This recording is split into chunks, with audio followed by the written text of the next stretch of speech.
Welcome back, Rebels. Welcome back. I was on Instagram the other day and saw something that I haven't seen for a little while.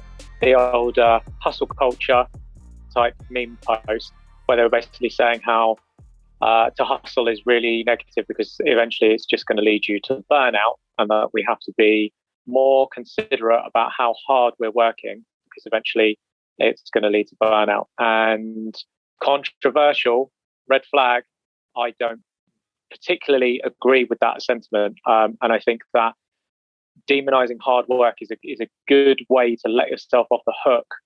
God, this is going to be so unpopular, but I think people use those posts, you should, like all of these hustle bros and hustle culture and everyone talking about like get up at 5 a.m. and work hard.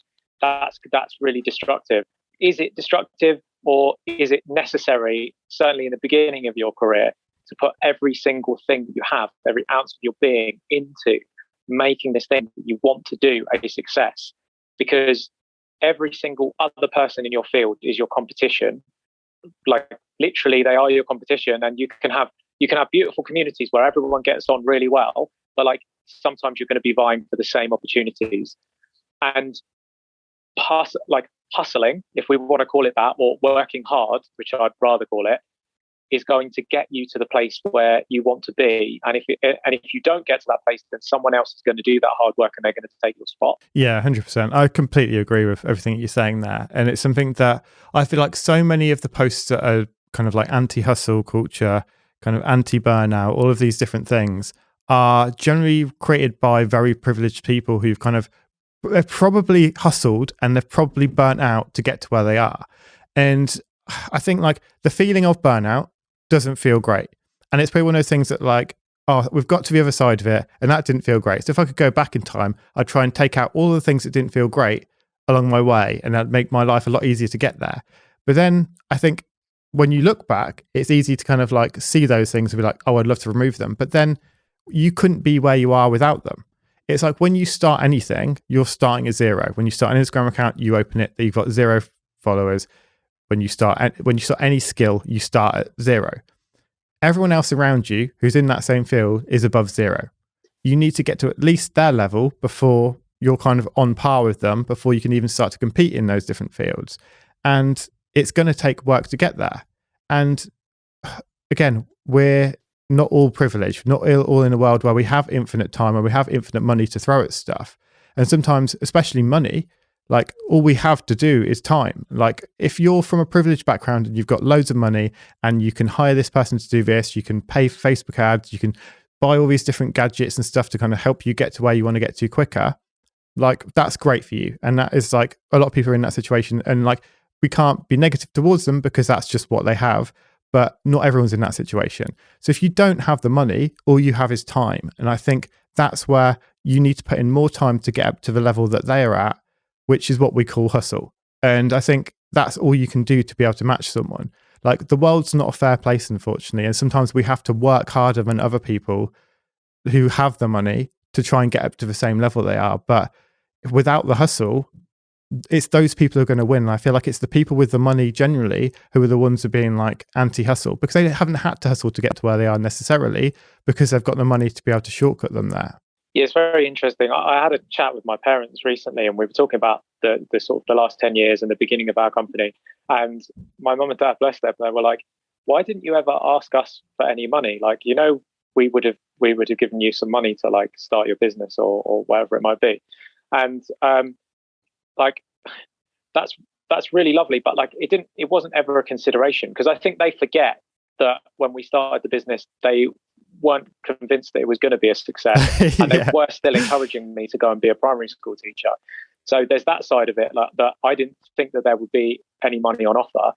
I also didn't think they had any kind of spare money that they could throw on a business. It's very easy saying it in retrospect, but like you said, I've got no problem with anyone who has the resources. Like, use what is available to you. And if you are from a rich family or whatever, don't feel guilty about that. Like, don't feel guilty about using the tools that are in front of you. Like, oh, you got a job at your dad's company. Well, yeah, a lot of people get jobs through nepotism. Like that's just the way of the world. And hopefully, once you do get your foot through the door, you can then open the door for others, and you can prove yourself that you are worthy of that spot, etc., etc., etc. So yeah, it all comes down to using what's available to you. So it's like when we did start our business, I moved in with my mum and dad.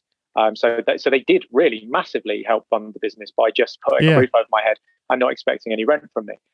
You moved in with your girlfriend because moving home wasn't an option, and Yona wasn't able to move in with anyone. So when we were divvying up the pot at the end of the month, I got the least because I needed the least. You got the middle because you needed the middle, and Yona got the most because she was still actually paying rent. So it was interesting seeing three of us all at different stages of like different amounts of privilege of what we could rely on, where we were coming from. I think it's interesting you mentioned there sort of the different privilege that some of us have, like from our start point, and some people have got more resources available to them in the beginning than others. And I think, I mean, the two key things to building a business are going to be time or money. And preferably, if you've got both, that's going to make your life much easier. But if you haven't got much time, it's working out like how you can leverage your life and that's going to involve sacrifices, that's going to involve favors from loved ones, whatever it might be, to allow you to have more time to focus into making your creative endeavor profitable, getting attention on it, putting all of the hard work into it happening. I think this message of hard work leading to burnout can be really destructive. It's not a good message, because the fear of burnout, like, get to burnout and then see where you're at and see how long it takes you to get to burnout, because it's a fucking lot. And I feel like these memes are sort of like, if you put a couple of months into solidly like going to bed at 2 a.m, it's going to kill you. It's like, it's not, it's going to suck, and your sleeping schedule is going to be fucked, and it's going to be difficult, and you're going to maybe not put as much time into a relationship with a family member or a loved one or something like that, which is difficult, and means that those relationships will suffer unless you've had open and honest communication about, I just don't have time for you at the moment. I've got to put this time into this thing.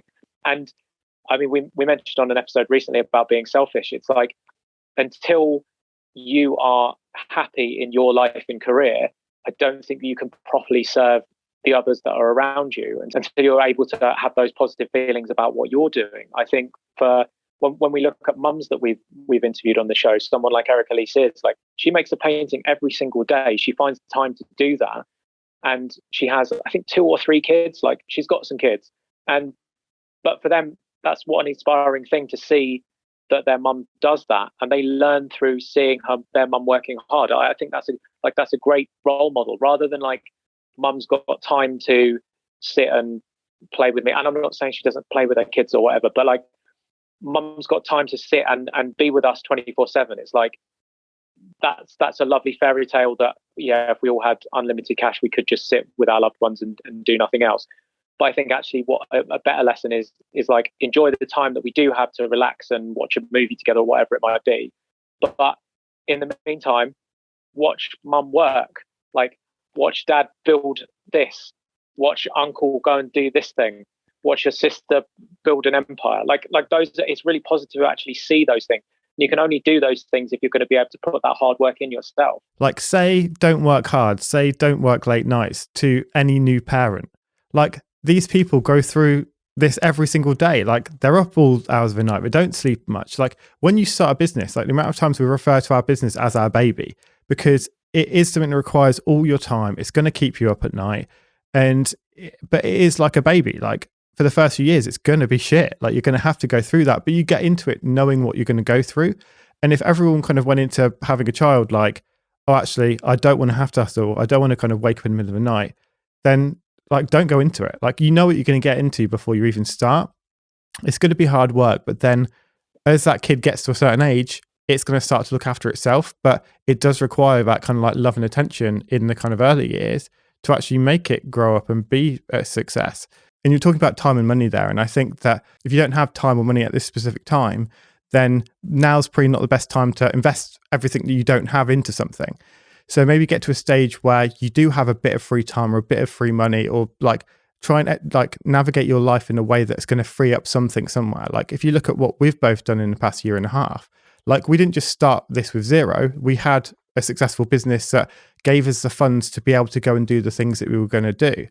And obviously, kind of when we started, it was like we didn't both just start. No, we didn't start where we started 11 years ago in overdrafts with no money. Like we had savings, we had money coming in from the podcast. Like there was different things that we had that kind of set us up to a space where we could enter that field in a level of privilege because we'd built that up over the past 10 years beforehand. And I think sometimes that's what we need to think about. Is like, can we build up these things? Like it might not be something that's going to happen tomorrow. We might not be able to start the thing and go and do the thing tomorrow because it's just not feasible. We might have to go and work in a career for a few years to build up enough money that allows us to go and kind of transition into it. Like, let's do this in a safe way that's going to set us up as well as possible. If we can't do it right now, let's get that job, build up a little bit of cash, and then slowly transition over a few years rather than just trying to jump all into something when we don't have anything to start with. Yeah, it's really interesting. And it's sort of almost a little bit of hypocritical of us to give that advice, given that when we did start our business, we did just jump both feet in. None of the three of us really had any sort of significant funds to fall back on. And we just went for it. And I remember specifically like certain months where we were like, we've got to get a job in this month, otherwise we're going to get kicked out of this studio because we can't pay the rent. There was something about that pressure to convert that was actually really quite useful to us. So although our advice is like be safe and don't jump both feet in, we did jump both feet in. I think the difference there is it's just the speed that you want to achieve what you want to achieve. And I think understanding that if you're going into it when you don't have much, it's going to take you longer than someone who has a bit to start with. Like it took us 10 years to get up to a stage that we've probably done in the last year and a half, just through starting with nothing compared to starting with something. And I think this is where we need to not compare ourselves to other people in a certain way as well, because it's like if we're starting at the same time as someone else, we don't necessarily know what privilege they have and everything in those kind of situations, what connections they already have before we even get started. So it might seem like someone else is accelerating way quicker than we are, but actually they might just have more funds or more something else. So I think that's where, if you can see that you have more time, like if you can outwork someone, then I feel like you're going to be more successful in the long run because you'll build up the work ethic. It will take you longer to get to the stage where they are, but once you hit that same stage, you'll accelerate past them because you've built up the work ethic along the way. And I think that's another thing that we've done so well is because we've built up that work ethic. And then once you've got the work ethic and the money to go into something, then it fucking flies. And it's like, that's something that's so important. I think that's why so many businesses go out of business, because people don't have the work ethic. They just think, oh, I'm just going to throw the money at this. Like the amount of people who go into really expensive offices that just look really fancy and they're like, they get all the best computers like as soon as they start a business. It's always those companies who run out of money first because they've never learned how to survive with nothing or to hustle with nothing. It's that mindset that I feel like is something that's really valuable as you're growing, that sticks with you in later into your career. Yeah, it definitely does. I mean, you and I are not really scared of taking on any new projects because we know even if it goes down to zero that we've built ourselves up from the ground in the beginning anyway. So going back to there wouldn't be that bad because we remember what it was like. And it was hard, but it was not impossible. I think when it comes to burnout as well, it's interesting because I know you've burnt out a couple of times. Like I've been there when you have burnt out before. And I feel like over the past 15 years, I've pretty much been doing the same thing. And now your career is quite different. And I think that was still you going through a process of finding out what you enjoyed, what you loved. There were definitely parts of the business that you really enjoyed, but then there were parts of the business that you really didn't enjoy. And now you're doing something which technically looks really different, although I can see a lot of the parallels that are things that you were doing with us before that you're now doing. And so I think that comes down to, because I don't think I have experienced burnout. And I think that comes down to, if you are doing the thing that you really, really want to be doing, 100%, then I feel like the burnout is going to be rare, if ever. There's certainly is going to be tiredness, and there's certainly going to be like days where you're just like, oh my God, like this is relentless, because it is. But actually burning out and getting to the stage where like something has to change in this career, otherwise I can't do it anymore. That I think there's a difference between the two, and a lot of that comes down to your passion and your love for what you're doing. Yeah, 100%. I feel like everything you're saying now, I'm just like reflecting back on the past like 11 years, and I'm like, it's so true. Literally every time I've burnt out, it's because stress has been built up by me just hating what I was doing. Whereas if you're in a stage like now, for the past like year and a half, I haven't had burnout at all. There's been times where I'm just like, I've just got too much work on and I'm having to work longer hours and kind of like coming at weekends to get things done. But I'm never burnt out. I'm never so stressed that I'm like, this is awful. And I'm working as hard now than I ever have. But I don't hit that burnout because I feel like the burnout is just a flag to tell you you're not heading in the right direction, that something's wrong here and something needs to change. So I think you need to work as hard as you can to hit a point where hopefully you'll just never hit the burnout because you'll hopefully pick the right thing to start with. Unfortunately, this is the real world and not everyone picks the right thing the first time. And if we manage to kind of work so hard that we hit burnout, they're like, okay, this definitely isn't the right route. What is it about this that I do and don't enjoy? And then let's try and adjust and then head down another route. Let's head down let's hustle the fuck down that route to see where we get to. If we hit burnout again, then let's pivot again and kind of eventually you'll find out where you need to get to. And that will just be by trying loads of different things. And don't think of burnout as a negative thing. Yeah, it's going to feel shit at the time, but it's just another lesson and we need to learn from. And it is a lesson. And if you don't learn from it, then you're going to end up in the exact same place you were before. So if you ever feel burnt out, try and work out what it is and adjust to try and make your life better going forward, because it's only through doing that you're going to really find the path that's right for you. Yeah, absolutely. I really think that great things come from really hard work, because if it was easy, then everyone would be doing it. So it was just a post I saw on Instagram, and I just thought, this is something that I don't want people to see this and get, and it basically instill a fear into people of guys I listen to every week. Like, they're telling me I should keep learning and I should keep trying new things and then to feel like, but then I'm getting these warning signs over here that like that might be dangerous for me. Like, come back to us if you do keep working really hard and learning and adapting and adjusting and like building something that you love. If that causes you stress and burnout, then like come and let us know. But I think we're yet to interview a creative on this show that has built something significant, that hasn't put in a fuck ton of work into it. And thinking that you're going to be able to have this amazing, extraordinary life that you want to design for yourself, that's going to be amazing, that's going to have you producing like amazing work, that's going to be having impact, etc., etc., etc. And thinking you're going to be able to do it on a part-time schedule or like not really fully immersed in it, I think is a bit of a myth. And I mean, someone who I know has worked absolutely fucking hard is this week's guest, Tori Dunlap. Yeah, it was amazing to talk to Tori, and it's like, this is someone who has worked so hard, and like the amount of content that she puts out, the amount of she produces, the amount of people she's helping, the amount of people, the size of the community she's grown. Like, this is someone who has a mission, and they're going to do whatever they can to achieve it. Yeah, Tori has a real mission to sort of redress the balance of how women are treated in work and when it comes to money and all of that sort of stuff. And I think she makes content under the name Her First 100K. That's the name of her podcast as well.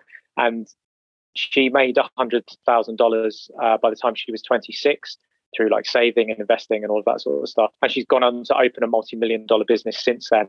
I think she's a really special person that's helping a lot of people. So I'm really glad we got the chance to chat. Hi, Tori.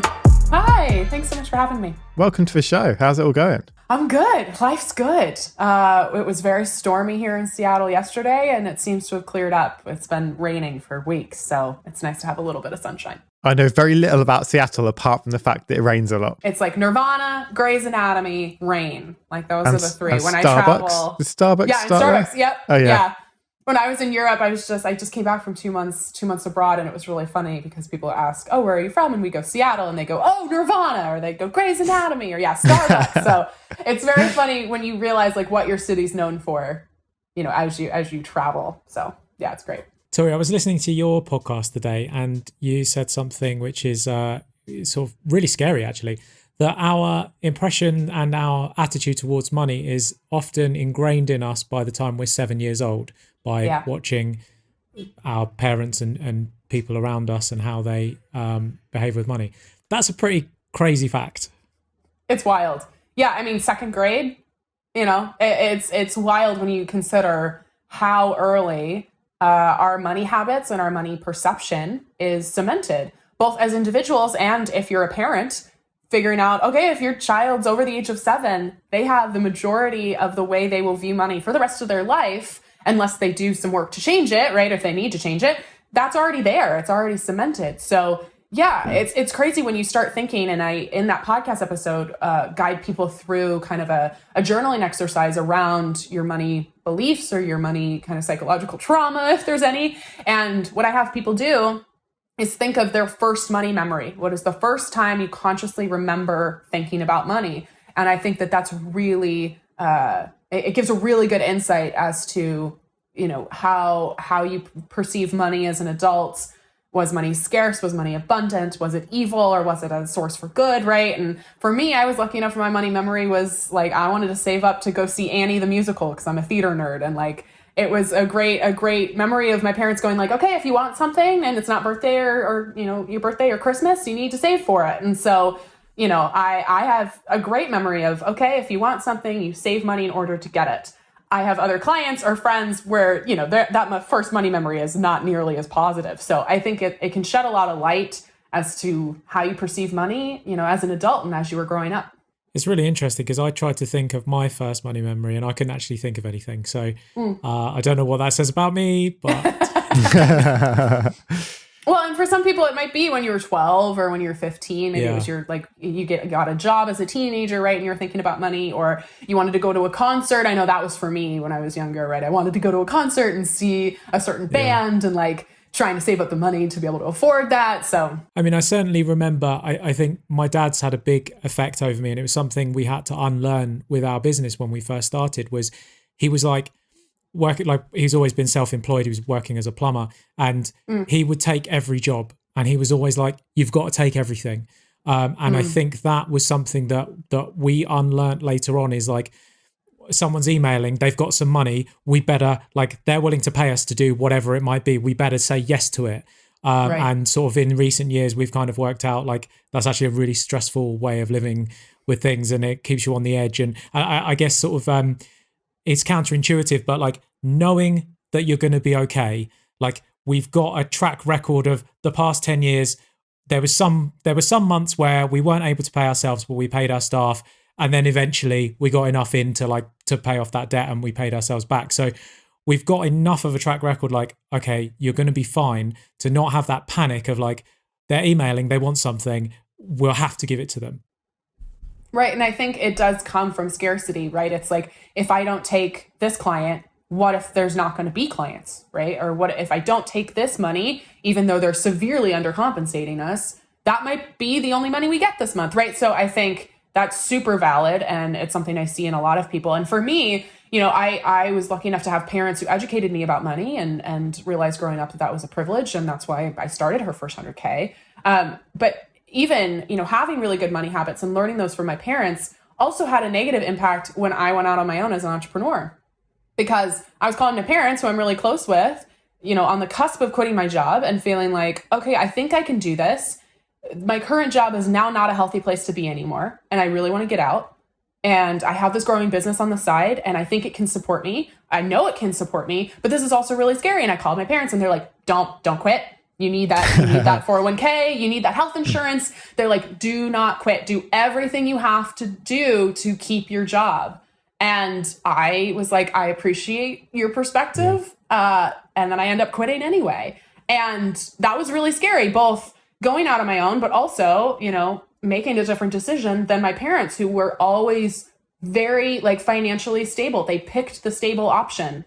And that I'm lucky for that. That gave me, you know, a great life in terms of stability. My dad has always wanted to be an entrepreneur, but didn't, because he needed the 401k and he needed the health insurance from, you know, for his family, for me.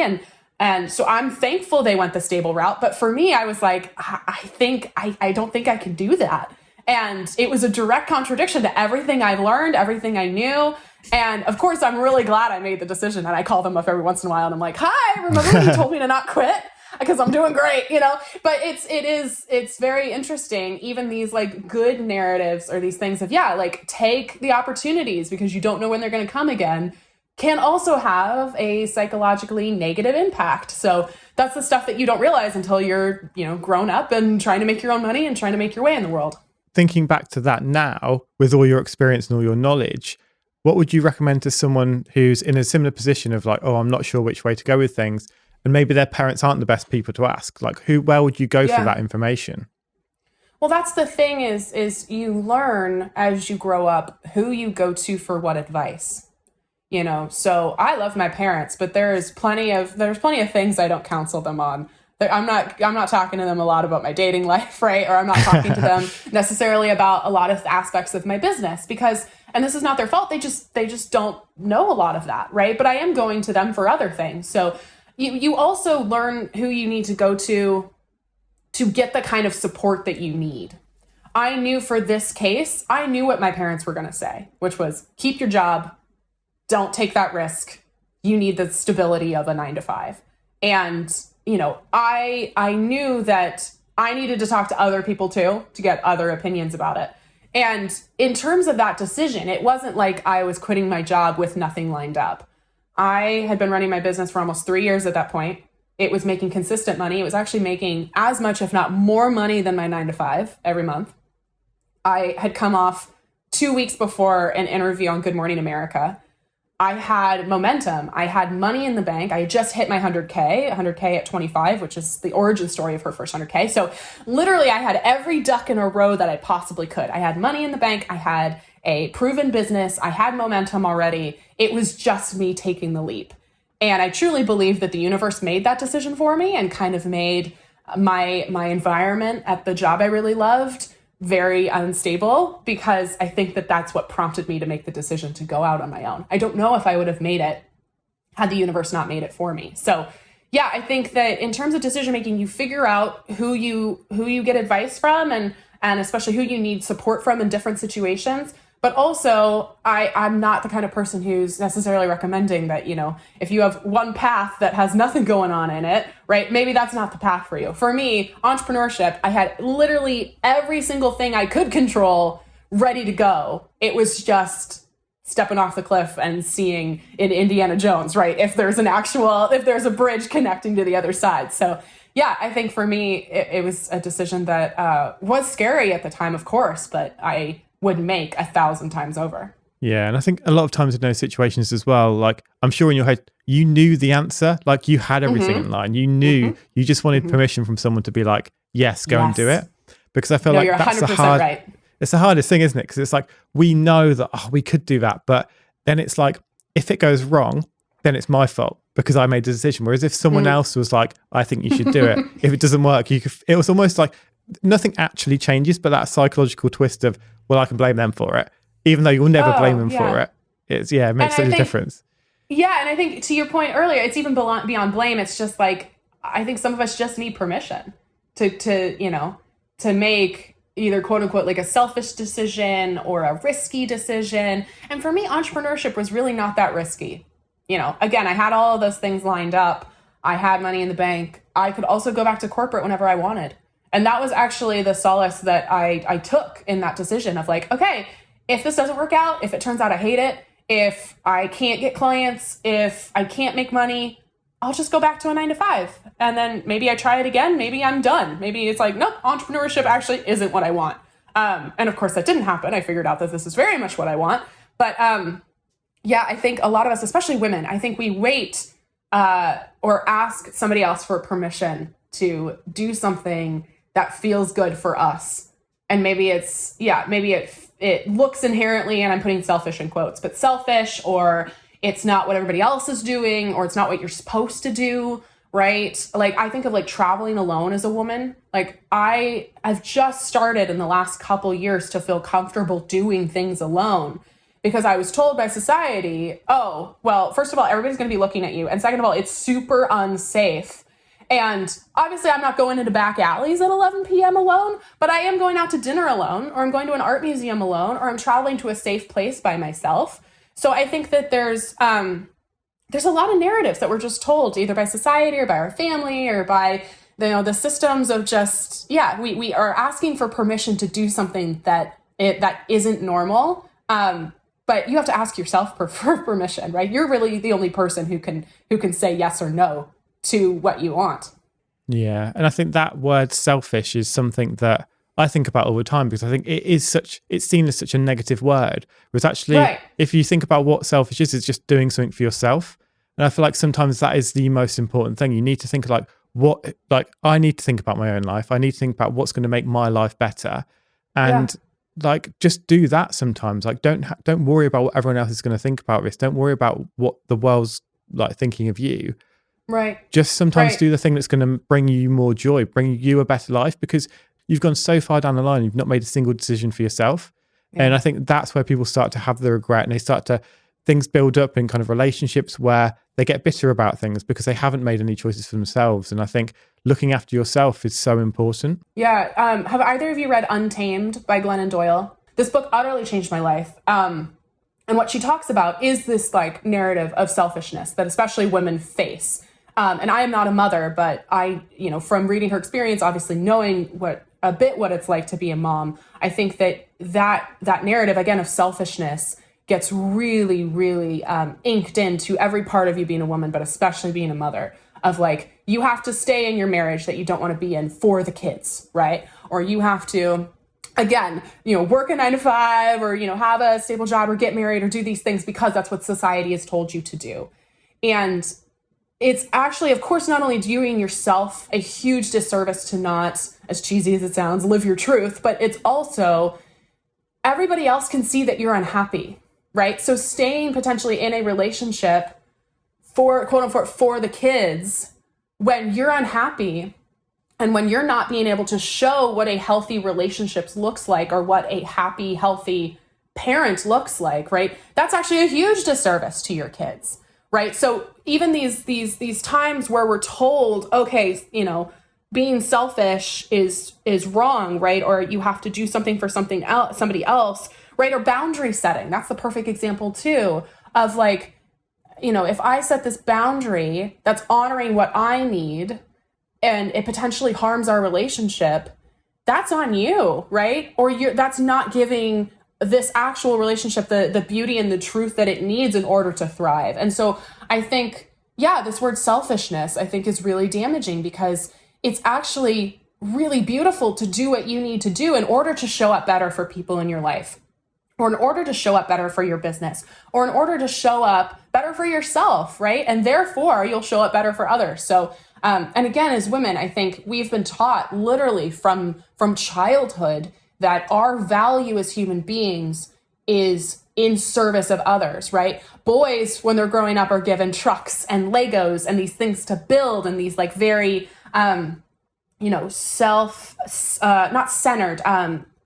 self-influenced activities, if that makes sense. Girls are given dolls. We're given like easy bake ovens. We're told literally from 2 years old that our service is in being a wife, being a mother, being somebody who caretakes for somebody else. And that's something that is, that myself as a woman and all of my friends who are female identifying have to constantly work through, of like, again, selfishness, choosing yourself in order to show up better for yourself and others is not a bad thing. Yeah. And looking at your content as well, we were talking recently on an episode how important it is to say who your business and your work is for, and really, really identifying that. And specifically, you're making your business is all about female empowerment and financial feminism, I think you call it, which is really interesting. And that's come about because you've kind of spotted all of the, I guess we've been talking about them for years, but there's not really anyone been stepping up to go, okay, now that we're aware of a gender pay gap, here's what women can actually do about it to get themselves out of it. Well, I'll challenge that for a second too.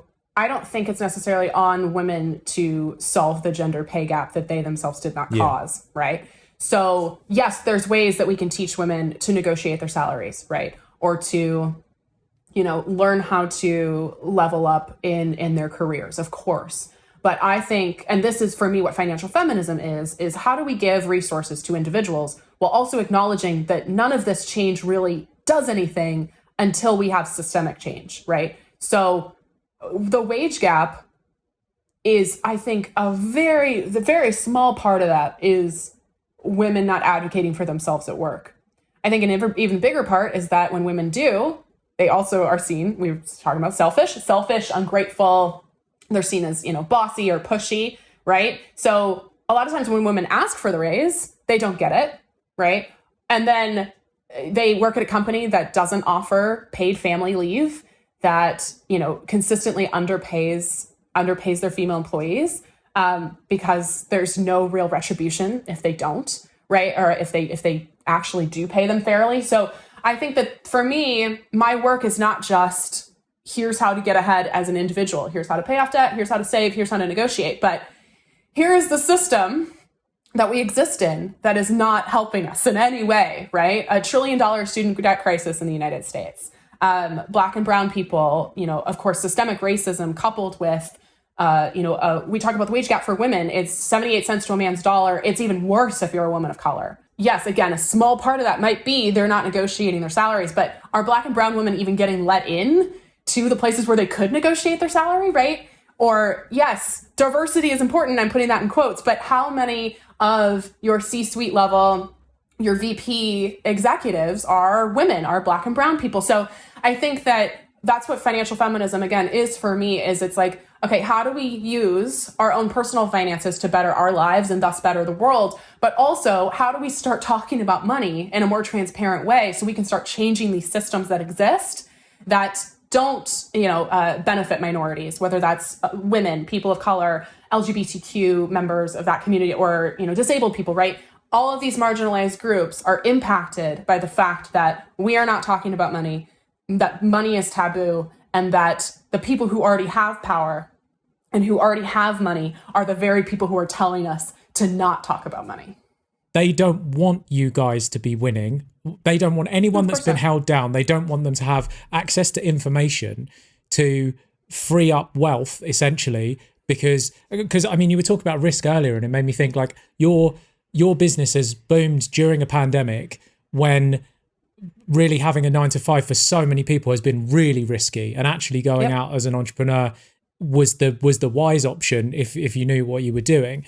And so I suppose it's through this education that there's very few people, because I hate to use the word gatekeep, but like there's all of this information is so withheld because the people who are in their ivory towers don't want anyone else climbing up the walls. It's 100% gatekeeping. Yeah. And so I suppose what we need is we just need more information out there and people educating themselves, and realizing that all of the myths that have been passed down about education about money is not something that you need to worry about. We're not going to teach it in schools. This is all very scary and there's a lot of maths involved. It's probably going to confuse you. Don't think about it. And I guess neutralizing those are going to be how like regular people are going to take more of the power back. Yes, 100%. Coupled with policy change, right? Coupled with laws that, in the United States, paid family leave is not a requirement. We're one of the only industrialized, again, putting industrialized in quotes, industrialized countries that does not offer paid family leave. Not just for the other partner, but for the life-giving partner. Like, there's no paid family leave required. That's ludicrous. That's absolutely insane, right? And so I think, yes, we have to call out these narratives. Again, money is taboo. Don't talk about it. It's impolite. Or investing is not for women, so just don't bother, right? Or, the stock market's just for men and it's super intimidating, so just don't worry about it, right? All of these narratives, I think we can combat that with transparent, radical conversations about money, with education, with safe spaces for minority groups to have these conversations. It also has to be coupled with some sort of wider than individual kind of change. Taking it way back to, you always say you're so lucky that you had that foundation that your parents gave you when you were young. What kind of things were they teaching you what were they teaching you before 7 that's kind of fundamentally that's made you be different with money as you were growing up to some of your friends per se? And at what point did you start to notice that some of your friends were not as financially savvy as you were when you're all still really young? Yeah, it's a good question.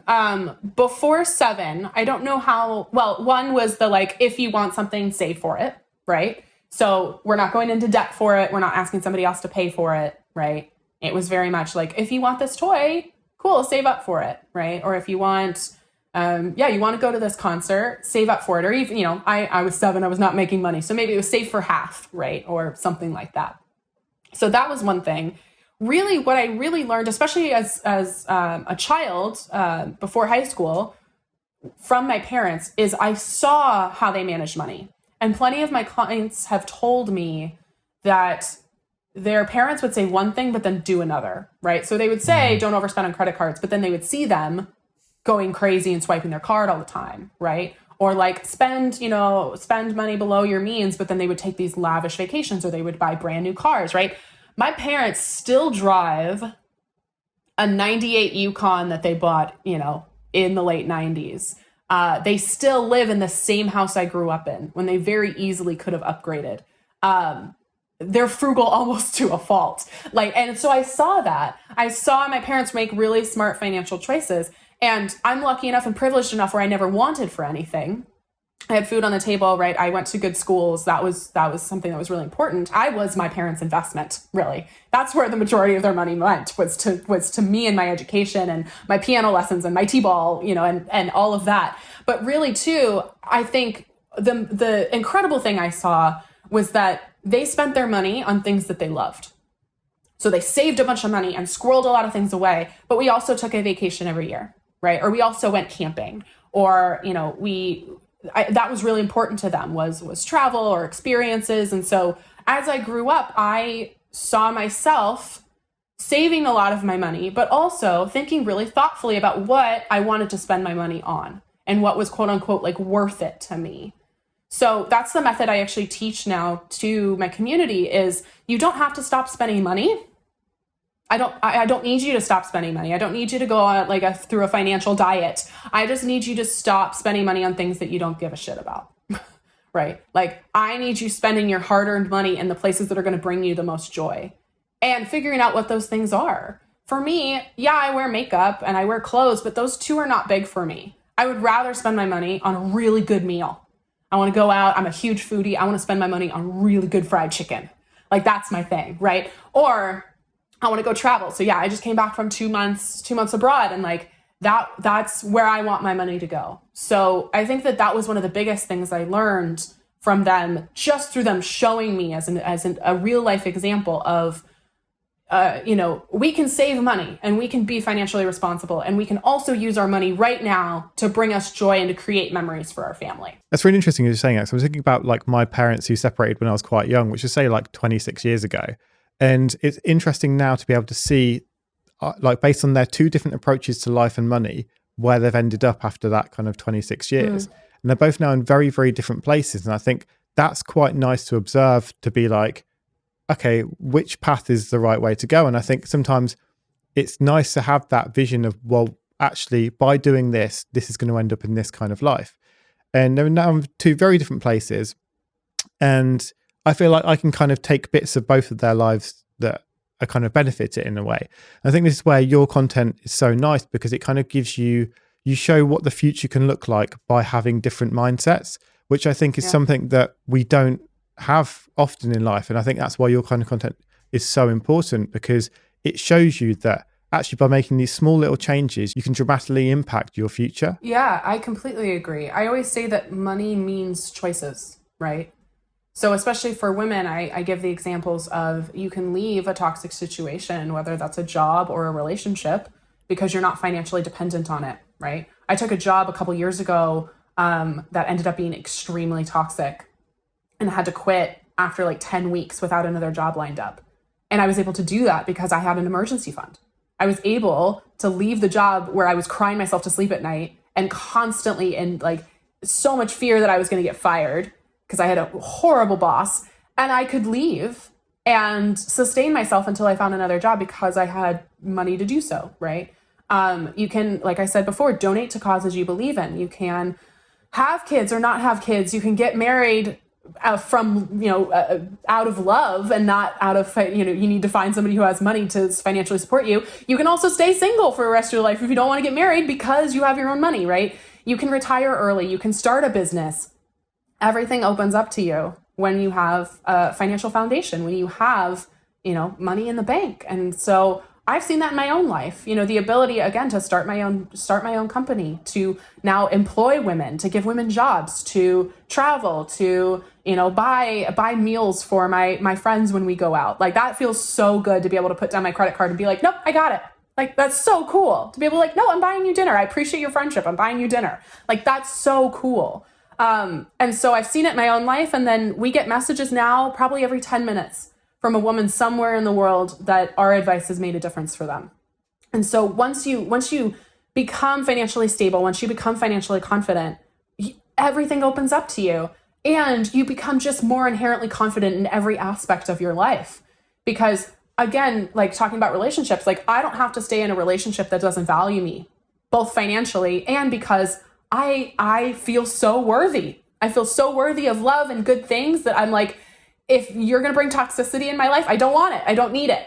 So, I can dump clients if I need to. I don't love doing that, right? That is a potential loss of income, but we have a bunch of other income streams, and we have a stable business where if this client is, undercharging or they're not showing up in the way we need them to, we can politely decline working with them in the future. So again, I think it's so powerful, the impact it can have. And I've seen it in my own life, and I see it firsthand with our community members of having the financial stability, having financial freedom means choices. And for people with this like small businesses or kind of creatives, is there anything you'd advise to them, especially to get started with kind of heading down a more positive money route? Is there any like things you see pop up quite regularly where people are making these similar mistakes? Yes. One, have an emergency fund, both personally for yourself and if you can swing it for your business. It should be like 3 to 6 months of living expenses in a savings account. I recommend a high yield savings account in the United States. But being able to know that you're taken care of should, your car get a flat tire or should something happen in your house or a medical bill comes up, but also for your business, knowing, if you don't have a great month, that you're going to be okay. So emergency funds are super important. Again, this sounds obvious, but like track everything, track every number. Track when you receive invoices, when you've billed them, how much they should be for, how much you have to pay in taxes. We have internally what we call the BS, which is the big spreadsheet. And we have all of the electronic systems that track this too. I still have a spreadsheet where we log all of this because I like seeing it in that format. And I like literally manually writing in like, have we received this invoice? If so, at what time? And then how does that get divvied up? So track your numbers, know what you're making every quarter, every month, know what your expenses are. And then the other thing, especially, I don't know necessarily how it works for folks outside of the United States, but for us as entrepreneurs, you pay like a quarterly tax, you pay sometimes a monthly tax, but then you have the federal taxes that pretty much only happen once a year, and you have to save all your money for that. And I see a lot of early entrepreneurs think, oh, $10,000, cool, that's $10,000 for my business in my pocket. It's not. Of course, you have expenses. You also have taxes. And so I have had plenty of people come to me and they're like, last year, I went into debt trying to pay my taxes, or I did not pay my taxes because I didn't save the money that I needed for that. So you can have a high yield savings account for your personal emergency fund, potential for your business emergency fund. And then you also should have another savings account where you just are squirreling away money for taxes. So that's what I do every month is I sit down and say like, okay, roughly how much do I know I need to pay on, past month's earnings and taxes? And then I put them in a savings account. So I'm not, shocked in April when I have this huge tax bill to pay. Yeah, I think that kind of foresight is super important. Just working out, well, how much do I need to earn a month? And then working out what that is plus tax, because I think that's something that people don't think about ever.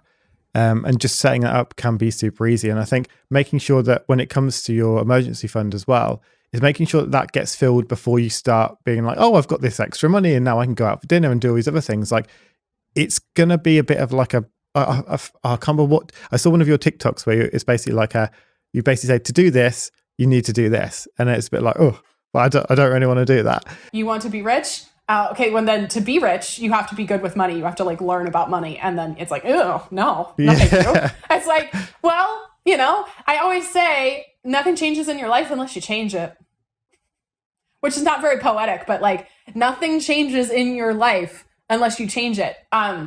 Again, this is like systemic issues too, but there isn't a magical get out of debt free button, right? Mm-hmm. There isn't like, I have just ignored it long enough. Well, it will go away. It's not how this works, right? And same thing in your business. It's like, if I keep blinders on and don't look at my numbers, they'll just work out. They won't. And you would advocate having the emergency fund even before you start, if you're in debt, even before you start getting yourself out of debt?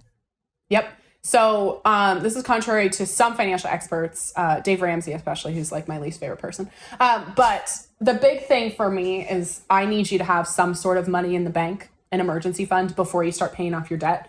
One, we don't want you going into more debt or debt at all, trying to pay for that emergency should it arise. And two, I find, especially with talking with clients and talking with community members, is it's so mentally nice just knowing that you're tucking yourself into bed at night going like, if something were to happen tomorrow, I'm fine, right? So especially, I mean, the perfect example, unfortunately, is a 1.5 global pandemic. Now, granted, I wouldn't have prepared a 1.5 of emergency savings. I do think that's a little excessive, but like perfect example of why you need an emergency fund, right? Even if that you only had 3 months, that would have been better than 3 months of going into debt, trying to pay for your rent or your mortgage and trying to pay for your groceries, right? So I really do advocate for an emergency fund first, even if you have tens of thousands, hundreds of thousands of dollars of debt. Like, I really want you to have something in the bank, hopefully at least 3 months of living expenses before you move on to paying off your debt. And I think that 3 months as well is like when an emergency happens, you don't just sit there and let the bombs drop. You don't just think, then it's like, okay, well, this has happened. Now it's time for me to get ready for whatever's next. And I think with the pandemic as an example, those first few months were hard because everything you knew stopped. But then that was the time we all started to pivot or think of new things to do to adapt to the current world that we're in. So I think having that kind of 3 months there is so perfect because it allows you to re-strategize. It allows you to adjust what you're doing, find new clients, talk to your clients and work out, well, what can we do for you in the, like, going forward? Like we had that when the pandemic hit. One of our kind of biggest clients for the podcast, who we did lots of talks with, all the talks stopped. So we were like, shit. But then just went and spoke to them and said like, well, this is the world we're now in. What can we do for this world? And we kind of did another partnership with them based on things that were remote. And it was like just that kind of little bit of time that allowed us to kind of not freak out, because it's not like, oh shit, we've got literally nothing and we don't know what we're going to do next week. Having that kind of like little bit of backup was so important. Yeah, it gives you a little bit of time to like get the lay of the land, right? And I think very classically about, if you're working like a 9 to 5, right? And maybe you get laid off or you get fired, right? You get the like 2 weeks or 3 weeks to process that, right? And maybe even more time if you need it. And then you have 2 months to spruce up your resume, to go on interviews and to hopefully land a job, right? So I think that, it's a great point, is that having even more flexibility than like a month or, $1,000 gives you that time to pivot if you need to pivot, to process if you need to process, and then get back out there. With a lot of our listeners, they are freelance and their income is going to vary month to month. So, I mean, what I found works for me is I put myself onto a wage so that I know exactly how much to expect each month. And then I'm able to go, okay, this month, this much is going to savings, this much is going into bills. And so I know what to expect. I don't know if you think that's a good idea or a bad idea, but that's just the way I manage it, just month to month, not knowing exactly how much you're going to make each month. Nope, that's perfect. That's what I recommend. And automate as much as possible. So you can automate your savings. You can set up, okay, I want 5% of every invoice, or I want $500 once a month to go into my savings account, or to go into my investment account, or to go to paying off my debt, right? So you can automate the vast majority of that, of those moving parts. So you can make it really easy on yourself. It's also psychologically better to automate because you won't think about it. So money's just getting saved without you having to consciously do it. So I find that that's really helpful. And I think with freelancing, it's a lot of, anticipating. And again, if you know your numbers really well and know your business, most people are able to do this of saying, okay, it's November now. I know roughly how much I'm going to make in February, right? And roughly how much I'm going to make in March. So being able to say, okay, December holidays, I'm probably not going to be working as much, right? So I'm not going to make as much, and it might be more costly because I'm traveling or I'm buying gifts, right? So like December is going to be really expensive, but I know I'll recoup those costs in February. So I'm going to save the money in November, spend less, stretch it to December, right? And then February is going to be right on track again, or even more money, right? So you can kind of anticipate that and, either have some money in reserves in order for you to sustain yourself, or just be able to plan ahead, just knowing, okay, this month isn't going to be great, so I'm going to make these certain decisions in my business to make sure I'm okay. I feel like having that percentage leave your account straight away as well, as soon as you get paid, it doesn't feel like I feel resentment when I have to get rid of that money later if I've sat and looked at it for 10 minutes. It's like, It's much better that so for me, it's like I set all my direct debits to come out on the same day. I know every bill is going to get paid at the same time, because rather than me sit on this cash that I've got to give away, I'm just like, take it away, and then I don't have to look at it. And what I get paid is it's a smaller amount than it would have been, but that's mine then, and I can do whatever I want with that number. That's literally, I teach a budgeting method, and you basically described it, I think, without knowing it. But yeah, if you automate everything, then the money that's left over in your account after expenses is your money. You could spend it on whatever you want, right? And people think about the word budgeting, right, as like, oh, it's deprivation and it's awful and it's tracking every penny, and it doesn't have to be. It's literally just like, take care of future you, almost like paying a bill, right? It's almost like, okay, this amount of money goes to my savings account, this amount of money goes to my investment account, this amount of money goes to paying off debt if I have it, right? So think of it that way of, okay, I'm just sending out bills, right? Just like my electric bill or just like my rent, I'm sending bills to future me to take care of myself, or to take care of past me if it was debt, right? And then I pay my necessary expenses, both my business and personal expenses. Any money left over in my account, I get to buy Weird Al tickets and get to buy plants, and I get to buy, throw pillows, and I get to have fancy, like whatever you want to buy, right? Whatever shit you want to buy. So I think that it doesn't have to be that intimidating. You don't have to track every penny. I don't track every penny about no, not even close. Not even close. But I know that if there's money left over in the account, cool, I get to spend that on whatever I want. And hopefully, again, to round back, you're spending that money thoughtfully and in a way that gives you the most joy, right? That returns on investment. The investment being, you just worked this amount of hours for this money. Hopefully now you're spending it on the things that you love. Like if a daily coffee brings you joy, great, buy the coffee. Like if you want to do that, amazing, do it, right? That might mean you can't afford something else, but that's okay because you love this thing, right? Again, for me, clothes, makeup, I don't buy a lot of coffee. That's not something that I love, but I do love a good meal. I do love traveling. I do like buying a plant all the time. I like buying plants all the time. So for me, that's where the majority of my money goes. Yeah, that reminds me of, I've not read it in absolutely ages, but I feel like in Rich Dad, Poor Dad, they kind of have that kind of mentality. Well, what is important to me and what are things that I want to have in my life? Because like the coffee is an example, or kind of the clothes and makeup, if that is important to you, or the traveling, then make sure that that is something that you care for and have first. And then the other little things, if there is leftovers, can come later. Yeah. Rich Dad, Poor Dad, it's great advice. He is problematic to me in a lot of ways, so I don't necessarily recommend him. He has come out against the Black Lives Matter movement last year, has just had some very problematic things to say. So he's not the kind of person I recommend, but I do think he has a lot of great advice. And yeah, it is very much focused on how do I use my money in a really, again, a thoughtful way to be able to give both future me and present me a really good life, right? And I think a lot of financial experts, it's like, don't spend your money ever, and you should not, you should not be going into debt for anything, and you need to just save all your money. And that's frankly miserable, and I hate it, and that's not what I do. I'm also like, you can't spend all of your money. There has to be a balance there. But the idea of, squirreling away all your money so future you can enjoy it eventually, it's like, okay, then what am I living for right now? Yeah. And that's not sustainable. Again, I was talking about the diet example. If you tell me, Tori, you need to go on a diet and you can't have fried chicken, guess what? Psychologically, I'm just going to want fried chicken, right? Or if you tell me, okay, you can't have this, we literally know that our brains will then go, okay, well, I want it and I want more of it, right? So you have to allow yourself, again, spend money. That's not a bad thing.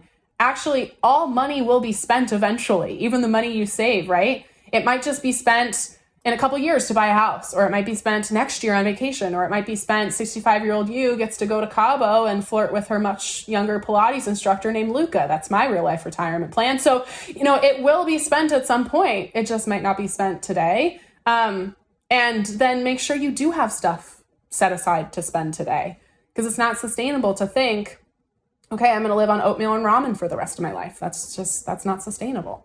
I think as well as you're talking there, it's like we're obviously talking about money here, but like I feel like time is a very important thing that we can touch upon there as well, because it's like you get so many people who are working jobs like ridiculous hours for 30 years in the idea that they can retire early or something. Right. And it's like, well, you've just wasted a huge portion of your life there. Yes, you might be able to retire early then, but then what did you do with the time that you had earlier on? Yeah, and a lot of this, again, is coupled with the systemic issues of some people will never actually be able to afford to retire. Again, I know a lot of the United States statistics, but almost half, 45% of Americans over the age of 55 have nothing saved for retirement. Nothing. Not $1,000. Nothing. And you read a stat like that and you're like, Jesus fucking Christ, right? It's not just about personal choices. It's about systemic issues too. But yeah, that's, I think, why millennials and Gen Z were feeling this huge shift towards how can I retire early, right? Or how can I start my own business in order to pick my own hours? Or how can I have flexibility in how and where and why I work? And I think that's directly related to the fact that we have seen so much turmoil, both financially and socially, 9/11, the economic crash of 2008, Occupy Wall Street 2012, Trump getting elected and the resurgence of that in 2016, the global pandemic, right? So we have all of these things that have happened in our recent memory, and I'm on the younger side of millennials. I was born in 94. Gen Z, I think, is 96. So I'm like right on the cusp. But yeah, actually, I was in second grade when 9/11 happened. I was, conscious enough and I still remember that. And so I think when you grow up and you just watch repeated financial and social chaos, your natural response is, how can I avoid that, right? How can I avoid working for 35 years at a job I hate that could lay me off or fire me at any time, or, my investments could, collapse just before I'm about to retire, right? So when you've seen that your entire life, seen that from your parents or seen that from your older siblings, or maybe even gone through it yourself, if you're an older millennial, I think everybody's natural response is, okay, how do I avoid that? Just to survive, right? And yeah, so I think entrepreneurship, a lot of online side hustling, a lot of, how do I become financially independent before 40? We're seeing all of these narratives crop up, especially in the last 5 years or so. And I don't think that's accidental. I don't think that's random. And yeah, that was part of my motivation too, is I don't want to make somebody I don't respect rich or richer. I don't want to work for a company I don't believe in. I don't want to work at an organization that tells me, oh, you can only take off 10 days a year. I didn't want that. And yeah, I saw my dad, who again made really smart choices in order to provide for me and his family. And I, of course, am so thankful for that. I also think to myself, how can I create potentially a different life where I could be an entrepreneur? It pains me all the time to think about the fact that my dad, who was so entrepreneurial, has never actually gotten to be his own boss and never gotten to do that. But I was his investment, right? I was the person he worked really hard for so that I could, it's going to make me teary, but so that I could be an entrepreneur, so that I could work when I want and be able to build something for myself. So, I don't know if that's answered your question. I think I'm off on a tangent now, but thinking about, this resurgence of, or not even resurgence, but this new idea, of course, that the working 40 hours or 40 hours a week for 40 years at a job I hate. I don't think anybody wants that, but I think with new generations, we're figuring out or trying to figure out ways to avoid it. When we first started our first business, all of our friends were going off and going the corporate route, and we were doing this kind of risky business, and it took us a long time to get successful, and it took us a long time to get to the stage where we were even taking a wage or paying ourselves anything that was barely decent. And so at that point, it felt like you could easily be mistaken into thinking that you made the wrong decision, because the physical items that 20-year-olds are interested in, we're watching our friends do as they're climbing up the corporate ladder and they're getting pay rises. And I think typically people spend what they earn. So these guys, like a lot of our friends, are making more cash than us. They're spending that cash, which is very visible in front of us. If we were to go out with them, like they would buy a round of drinks, which we would not be able to afford to do, etc., etc. Clothes, like everything was clearly on show. But now that we're 11, 12, like we started our first business in 2010. And I think, and Adam, like, I don't know if you'll agree, but like I would not go back in time and swap with them for anything. Like the past 10 years and those times where we were really struggling, like those are some of the best times that we look back on and just with real fondness of like love that we came from, that love that we were like scraping and clawing and eating noodles. It was like that was the time that made us, that turned us into who we are now. Yeah, well, and I think that that potential or that temporary discomfort, right? You had a why behind it. So when I talk about like oatmeal and ramen life, like I'm talking about how that's not sustainable long term, and we know psychologically it's not. But I think a lot of people are willing to do that for a period of time if it means payoff later, right? Yeah. And again, I'm not. This is a privilege to be able to do that, and I want to fully acknowledge that, right? It's a privilege to be able to say, oh, I'm going to cut my expenses for a period of time in order to start my business. Some people live like this every single day, and they don't have a choice, right? So there is a difference there, right? There is a difference between, making a certain amount of money and spending all of it. That's a different financial standing than the person who doesn't even make enough money to, afford their bills or has no money left over, right? So we are talking about, I think, we have to acknowledge that there's two different things here. But I do think if you're in the place where you have your eye on the prize, right? For me, it was like, okay, I want to have enough money in the bank where I can feel confident quitting. So yes, I still traveled. I still went out to eat, but I was always thinking to myself, okay, if I have this thing right now, it means I might not hit my goal as soon as I want. And sometimes the answer was, yeah, I'm going to buy this thing anyway because I really want it or because it's really going to bring me joy. And sometimes the answer was like, nope, I want entrepreneurship more. I want to be able to quit and run my own thing more than I want, I don't know, pick a random thing that costs $100 or whatever, right? So I think that temporary discomfort sometimes financially, if you have a very specific goal or mission, is a way to get you there faster, right? But make sure if you're going to do that you do have a goal in mind, or else you're going to look back and be like, that was for nothing, right? So I think for you, David, where you're like, oh, I'm really glad you did that. You're glad you did it because it worked out really well, right? You had a mission, you had a why behind it.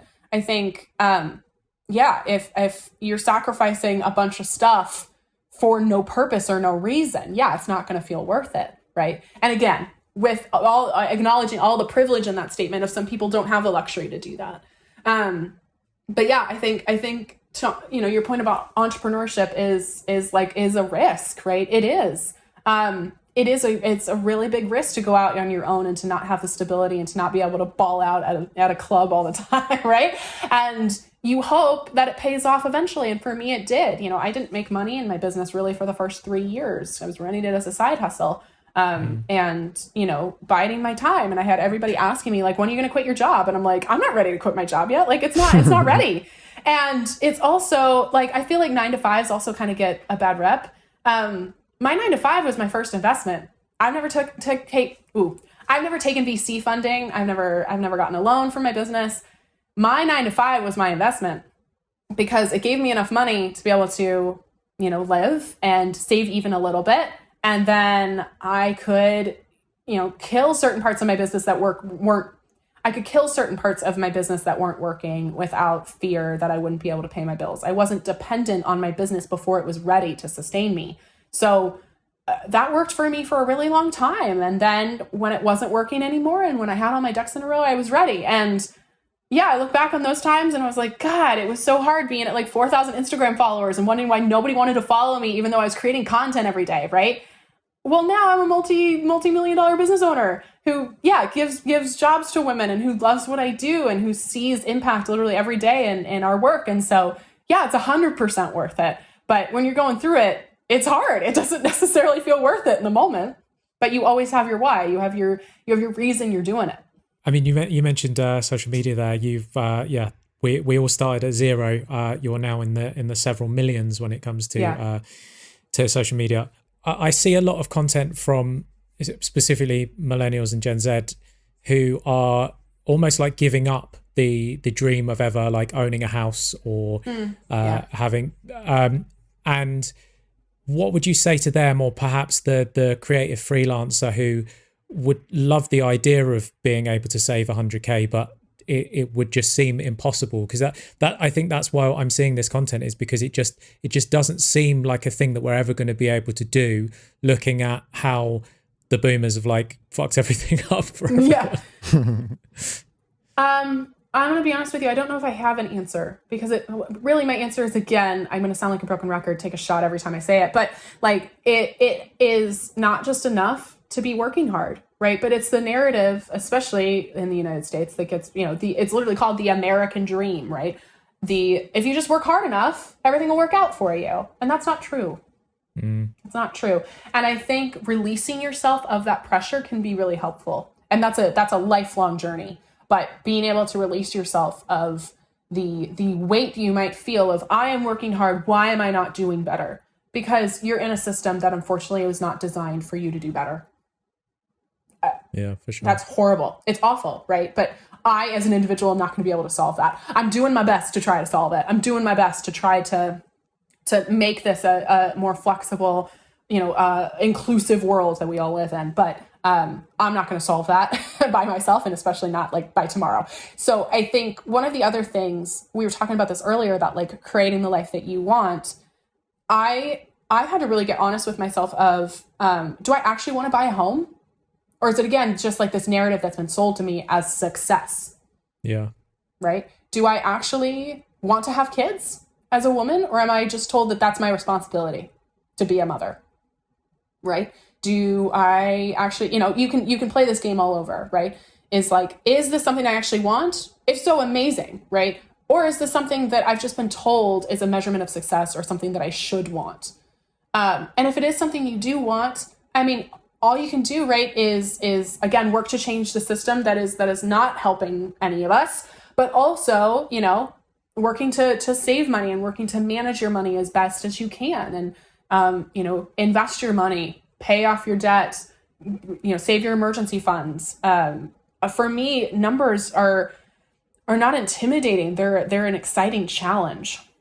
And part of like tracking your numbers as an entrepreneur, as a freelancer, is a really exciting way to be like, okay, I made $4,500 so far this month. Maybe I can get to 5,000. Like, let's see what I can do, right? And it gamifies it in a weird way. And that's something that actually motivates me a lot, is like, okay, for me, these numbers are bigger, but like, okay, I'm coming to $9,000 a month. What do I have to do to get 10,000?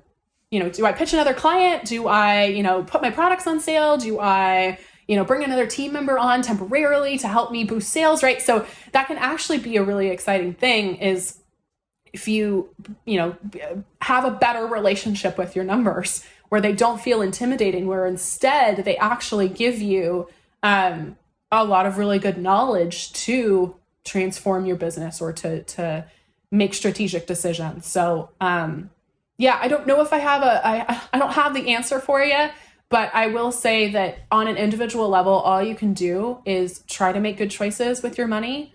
Learn from decisions that weren't so great. Spend money on things that you love. Sock away money where you can, and always be comfortable, or get comfortable being uncomfortable with your money.